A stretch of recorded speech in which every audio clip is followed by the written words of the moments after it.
Olá, boa noite a todos. Vamos dar início à nossa reunião, à nossa reflexão, ao nosso estudo da noite de hoje, ouvindo a mensagem inicial extraída do livro Minutos de Sabedoria, de autoria de Carlos Torres Pastorino. Esta mensagem nos diz: não se esqueça de que qualquer que seja a sua posição na vida, há sempre dois níveis a observar: os que estão acima e os que estão abaixo de você. Procure colocar-se algumas vezes na posição dos seus chefes e outras vezes na posição dos seus subordinados.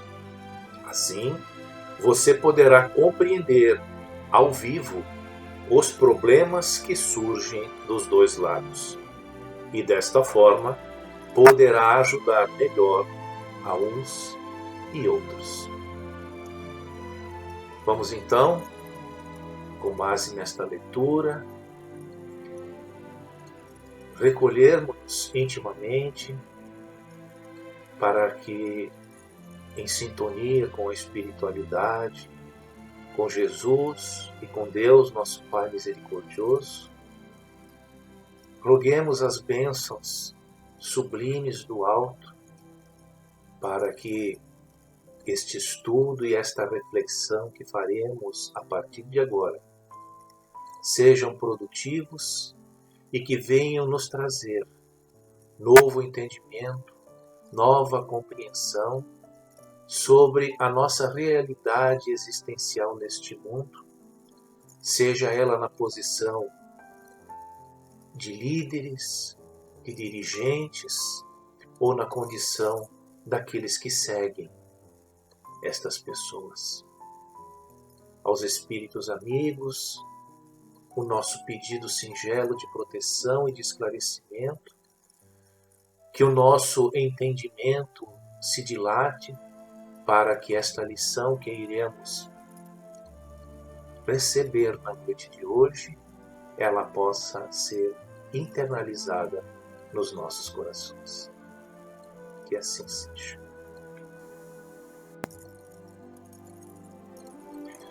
O tema que nós iremos então estudar na noite de hoje encontra-se no capítulo 17 do Evangelho segundo o Espiritismo, o capítulo Sede Perfeitos.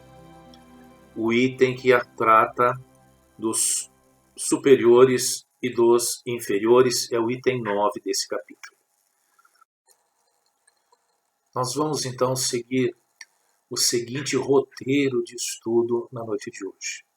Nós vamos fazer a leitura dos dois primeiros parágrafos, vamos colocar algumas questões para reflexão, depois faremos a leitura dos dois parágrafos seguintes, também com algumas questões para reflexão, e finalmente o parágrafo final, com as conclusões e considerações finais sobre o assunto, contextualizando este tema no ambiente e na situação que nós estamos vivenciando no momento atual. Então, vamos iniciar a leitura,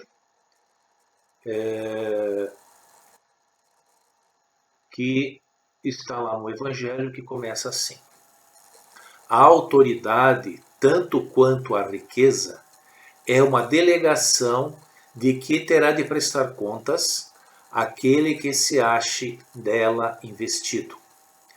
Não julgueis que lhe seja ela conferida para lhe proporcionar o vão prazer de mandar, nem conforme o supõe a maioria dos potentados da terra, como um direito ou propriedade. Deus, aliás, lhes prova constantemente que não é nem uma coisa nem outra, pois que deles a retira quando lhe apraz. Se fosse um privilégio inerente às suas personalidades, seria inalienável. A ninguém cabe dizer que uma coisa lhe pertence quando lhe pode ser tirada sem seu consentimento. Deus confere a autoridade a título de missão ou de prova, quando o entende, e retira quando julga conveniente. Aqui, na leitura desse primeiro parágrafo, vale salientar esta frase: não julgueis que a autoridade seja conferida para proporcionar vão prazer em mandar, como supõem algumas pessoas, né? Da mesma forma, isso não é um privilégio, como se imaginava no passado, que as pessoas, dependendo da sua nobreza, da sua classe social elevada, elas é que tinham o direito de mandar e em detrimento de outra categoria de pessoas.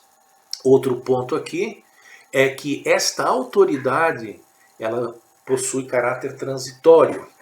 Deus, então, delega essa autoridade a determinadas pessoas e retira a autoridade dessas pessoas quando lhe apraz, quando ele acha que é conveniente que isso aconteça. Então, isso nos faz recordar também o tema do Evangelho chamado a verdadeira propriedade. Né? O que é que o homem leva ao partir, né? Quando retorna para a vida espiritual? Nada do que é do uso do corpo, tudo que é de uso da alma, essencialmente as suas qualidades morais. Então, nesse aspecto também se aplica, né, a questão relativa à autoridade, que ela não é absoluta nas mãos de uma determinada pessoa. No segundo parágrafo, então, temos assim: quem quer que seja depositário de autoridade, seja qual for a sua extensão, desde a do Senhor sobre o seu servo até o soberano sobre o seu povo, não deve olvidar que tem almas a seu cargo, que responderá pela boa ou pela má diretriz que dê aos seus subordinados, e que sobre ele recairão as faltas que estes cometam. Os vícios a que sejam arrastados em consequência dessa diretriz ou dos maus exemplos, do mesmo modo que colherá os frutos da solicitude que empregar para os conduzir ao bem. Todo homem tem na terra uma missão, grande ou pequena. Qualquer que ela seja, sempre lhe é dada para o bem. Falseá-la em seu princípio é, pois, falir ao seu desempenho. Também aqui cabe uma observação muito interessante, né? O soberano, o dirigente, o governante que tem sob a sua responsabilidade a condução de um povo, de uma sociedade, de uma comunidade, né?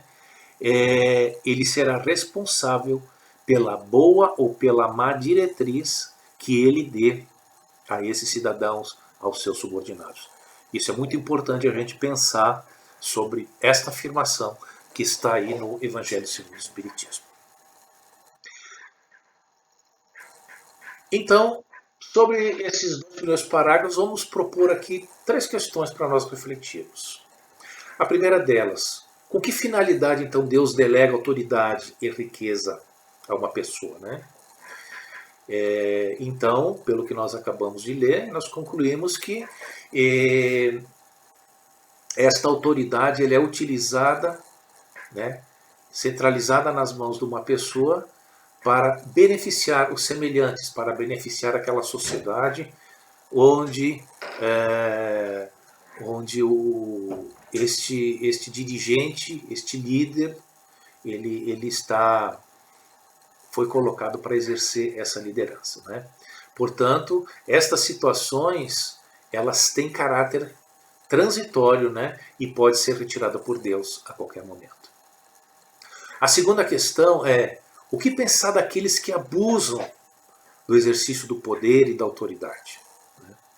Obviamente, são pessoas que interpretaram erroneamente a finalidade pela qual esta autoridade, este poder, essa liderança deve ser exercida, né? E essas pessoas incorrem em erro, sofrerão nesta encarnação e outra encarnação as consequências desse abuso. E por fim, qual é a maneira correta de exercer a autoridade, de que porventura nós sejamos detentores, né?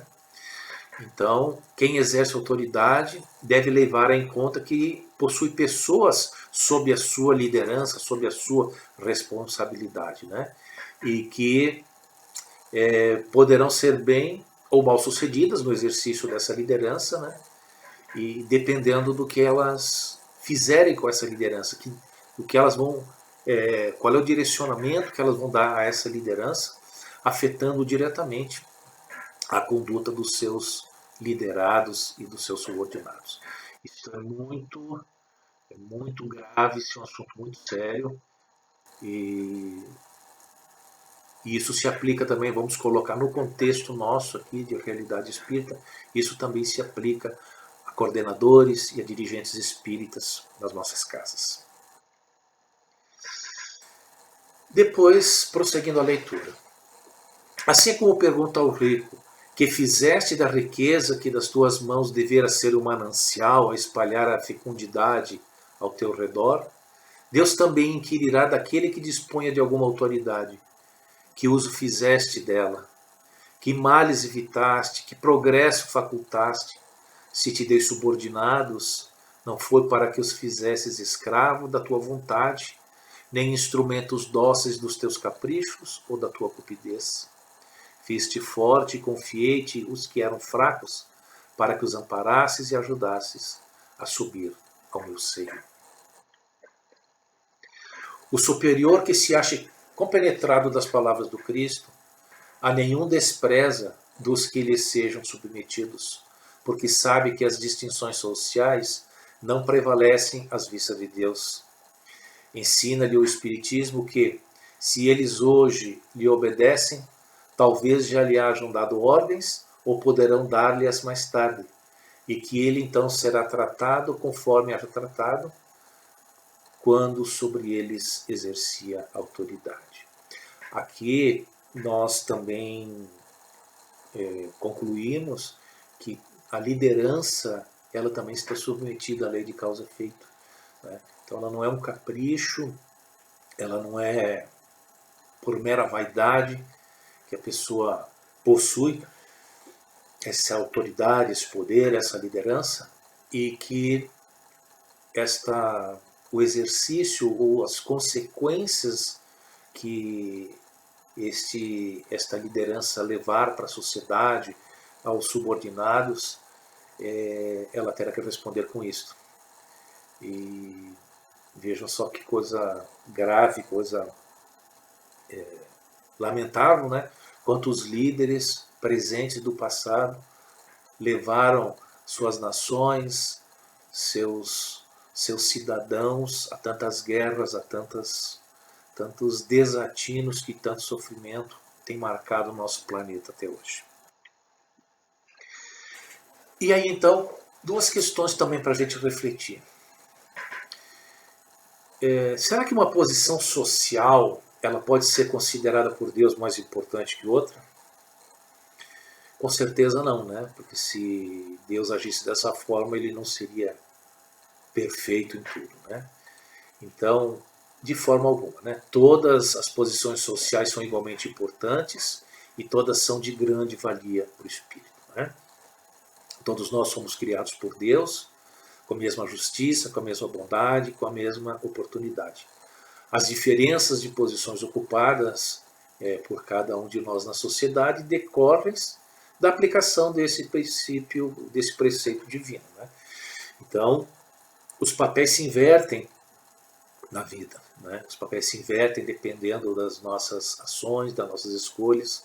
Então, a gente pode hoje ter uma posição social mais elevada, outros menos elevada, mas nenhuma delas é mais importante do que a outra, né? O que precisa ser enfatizado e ficar claro para todo mundo é que o ser humano, o homem, ele responde por aquilo que ele fizer da sua posição.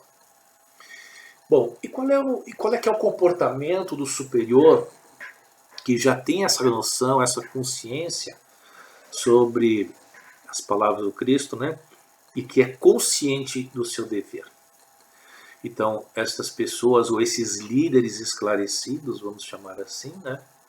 Eles tratam os seus subordinados sem distinção, sem privilégio, né? E agem com a certeza de que aqueles hoje obedecem às suas ordens, os seus direcionamentos, talvez já tenham dado ordens ou poderão dar ordens a ele mais tarde, né?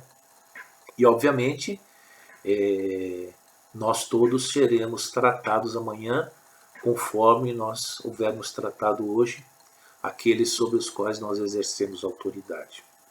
E aqui nós colocamos essa autoridade e liderança em todos os contextos, começando pela família, os pais e as mães, em relação aos seus filhos,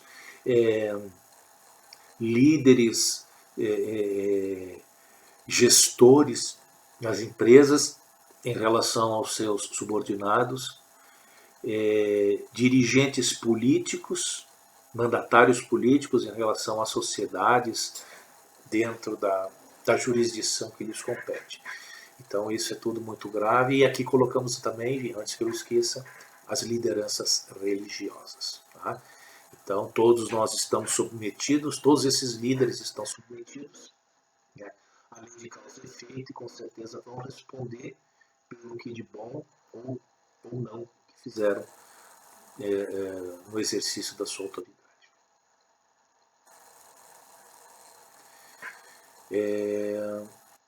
Por fim, no último capítulo, nós temos uma série de citações que cabe a gente ler cada uma delas e comentar individualmente, porque elas são muito profundas, elas são muito significativas. Né?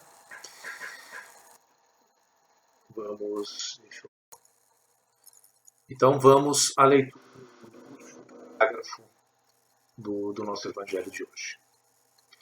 Se o superior tem deveres a cumprir, o inferior de seu lado também os tem, e não menos sagrados.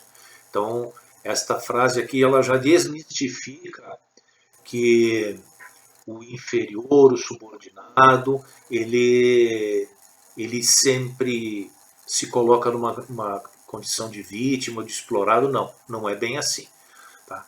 O dirigente tem responsabilidade, o superior tem responsabilidade, mas os seus subordinados também têm, e como diz o Evangelho, não menos sagrados. Se for espírita, sua consciência ainda mais imperiosamente lhe dirá que não pode considerar-se dispensado de cumpri-los, nem mesmo quando o seu chefe deixa de dar cumprimento aos que lhe correm, porquanto sabe muito bem não ser lícito retribuir o mal com o mal, e que as faltas de uns não justificam as de outrem. Então aqui também o Evangelho deixa bem claro para nós de que, embora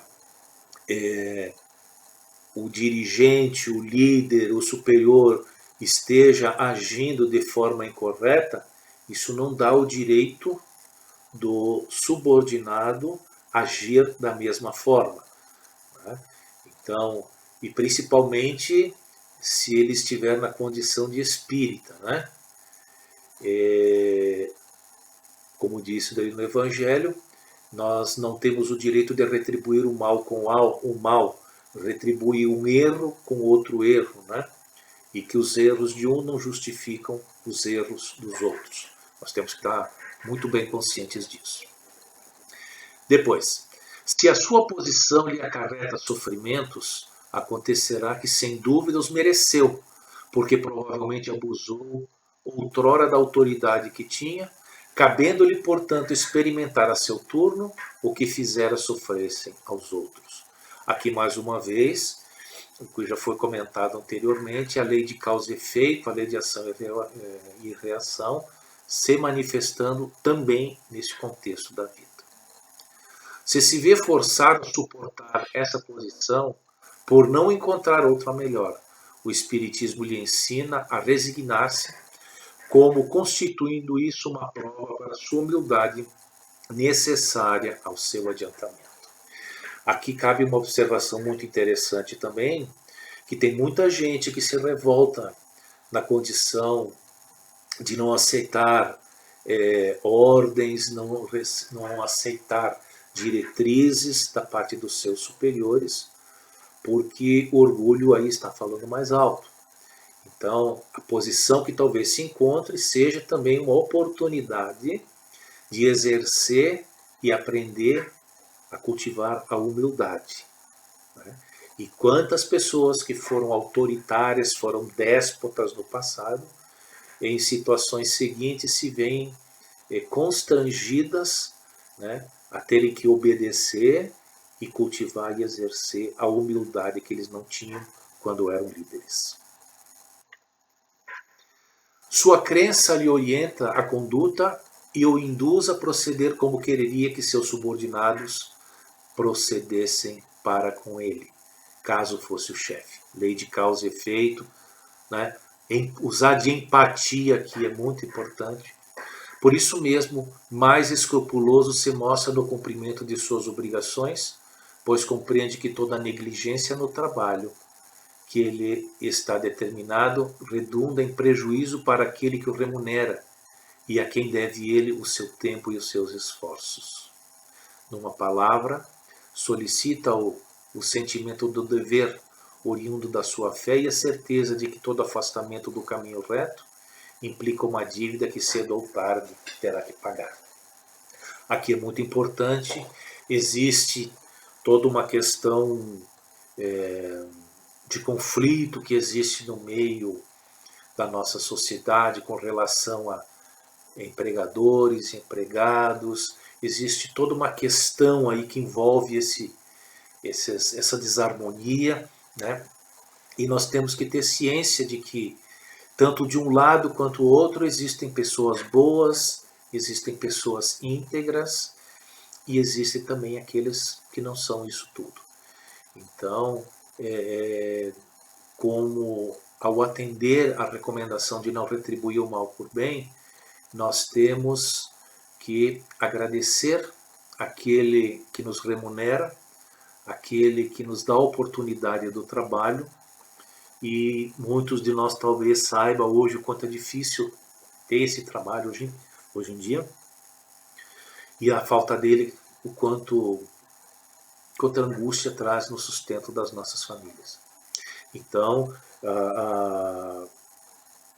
temos que ter respeito por tudo. Né? E sejamos nós empresários ou empregados, sejamos dirigentes ou liderados, a posição que ocupemos, né? O norte, o direcionamento que nós vamos ter na posição que nós nos encontramos e a conduta moral alicerçada no Evangelho. E por fim, nós temos a seguinte conclusão para o estudo de hoje. Para Deus não há superiores e inferiores. As diferenças são as virtudes que possuímos. Em qualquer posição que estejamos na vida, façamos o melhor, e Deus, que trata a todos com justiça e bondade, nos acrescentará tudo mais de que necessitamos. A autoridade nos é delegada para que nós a utilizemos em benefício do próximo. Então, esse aspecto eu gostaria de deixar bem enfatizado nesse estudo de hoje. Nós não devemos, aqueles que exercem a liderança e o poder, não devem exercê-lo em proveito próprio, em benefício próprio. Quem tem poder na mão, quem tem liderança nas mãos, quem tem autoridade nas mãos, as tem para servir e não para se servir da sua posição. Esta é também uma questão muito delicada e que nós precisaríamos também contextualizá-la dentro do momento em sociedade que o mundo e que nós estamos vivendo no nosso país. Provavelmente alguns sofrimentos e algumas dores poderiam ter sido mitigados se nós tivéssemos, a sociedade tivesse o comprometimento e a dignidade, né, de ser responsável, cada um pela sua vida e pela vida da coletividade. E acredito também particularmente que por mais bem intencionado que seja um dirigente, se não houver a colaboração dos seus subordinados, tanto na esfera familiar, na esfera profissional, na sociedade em geral, dificilmente se conseguirá fazer alguma coisa de produtivo e de construtivo para todos. Vamos então encerrar o nosso encontro desta noite, unindo nossos corações, unindo nossos pensamentos, dizendo assim: Senhor Jesus, neste momento de profundas transformações na vida do nosso planeta, Queremos, Senhor, nos unir ao Teu coração, rogando forças, rogando a assistência dos amigos e benfeitores espirituais para as nossas vidas. Cientes, Senhor, de que a transformação e a regeneração do mundo passam primeiramente pela regeneração de nós mesmos. Diante da convulsão de mudanças que, como uma grande tempestade, se arrasta sobre nossas vidas, queremos, Senhor, buscar em Ti as forças, o amparo, a luz, para que o nosso despertar espiritual também se verifique de forma humilde, sincera, verdadeira, e que nos alinhemos cada vez mais, Senhor, aos Teus propósitos de elevação para nós, cuja mensagem deixaste como Teu grande legado no Teu Evangelho. Abençoai-nos a todos nós, ajuda-nos, Senhor, a promover dentro de nós a regeneração que se faz necessária. E considerando os ensinamentos que ouvimos na noite de hoje, ajuda-nos, Senhor, a exercer com dignidade, com respeito e altruísmo o papel que temos que desempenhar na sociedade onde nós estamos vivendo. Seja este papel, qualquer que seja, Senhor, da condição de líderes, de dirigentes ou de seguidores ou subordinados. Líderes, Senhor, na nossa família, líderes, Senhor, no nosso trabalho, líderes, Senhor, na sociedade, mas ao mesmo tempo, seguidores, fiéis, Senhor, desta proposta de vida que Tu vieste trazer para todos nós e que com certeza será a salvação da humanidade. Despede-nos, Senhor, da Tua paz, no retorno aos nossos lares, no convívio com os nossos entes queridos.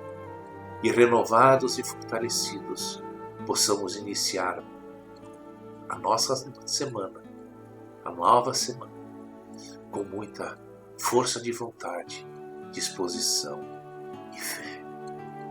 Muita paz a todos, obrigado pela atenção, pelo carinho de me ouvirem e que estejamos todos em paz, hoje e sempre.